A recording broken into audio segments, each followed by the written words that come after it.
Right, so let's have a go at a couple of graphic techniques for watches. So why do you need to know this? Because basically you need to have, for all your product design, something else besides just the products themselves. You need to have something just not included in the brief, but adds graphics, makes your products sell, makes them look interesting. Okay, if you can have a look at my students' drawings, they're not perfect, but they're all expressive. They're all there with the graphics. They're not perfect. You've got still a bit of work to do, but they're getting there. So let's look at a couple of principles. Number one, contrast. So contrast means you've got a really dark area next to a really light area, like in this case here. In this case here as well. Dark area next to a light area. Dark area next to a light area. Right, let's have a look here at more contrast. So very, very dark areas next to light ones. You'd say that this doesn't make a difference, but it makes a massive, massive difference. Like if you can look, I zoomed out, you see the drawing just pops off the page. That's one way of doing things. Right, again, contrast. Contrast here as well. The thing is, with contrast, you're going to be scared of pressing on that pencil.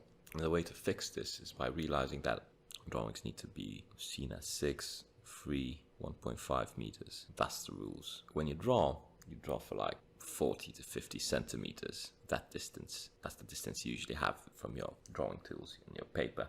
But when you're drawing the intense contrast, that needs to be seen from a distance. Number two, horizontal ribbons. So if we can have a look here, for instance, we've got these interesting lines with a gradient, but they're not in any brief. They're my students' own input. One here, another one here. You can say that this background could be like a ribbon as well, but the thing is with these horizontal ribbons, there's like a vertical ribbon soon. They act as composition elements. Look, like this is a vertical dominant. This background as well could be like a kind of the same element, because the main goal is to make your drawings look interesting, right? They add a bit more story. So this has got like a little texture of wood. This has got just a simple gradient. Again, wood texture, a simple dark gradient. Stuff like this just adds more info, and it creates spatial depth. And number three, composition. For composition, it's a bit more complicated because we need to remember those composition principles. You need a vertical dominant. In this case, you'd need a foreground.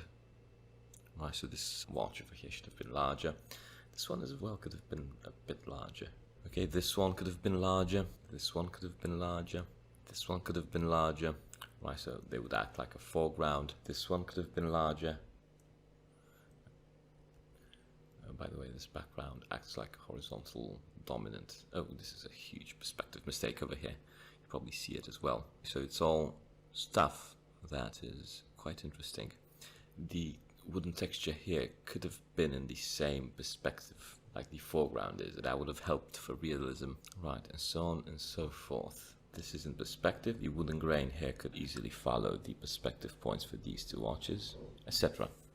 So if you like this video, don't forget I've got a free course on my website. It's called the 5-Day Intensive, where you can basically learn all of this stuff, but starting from zero.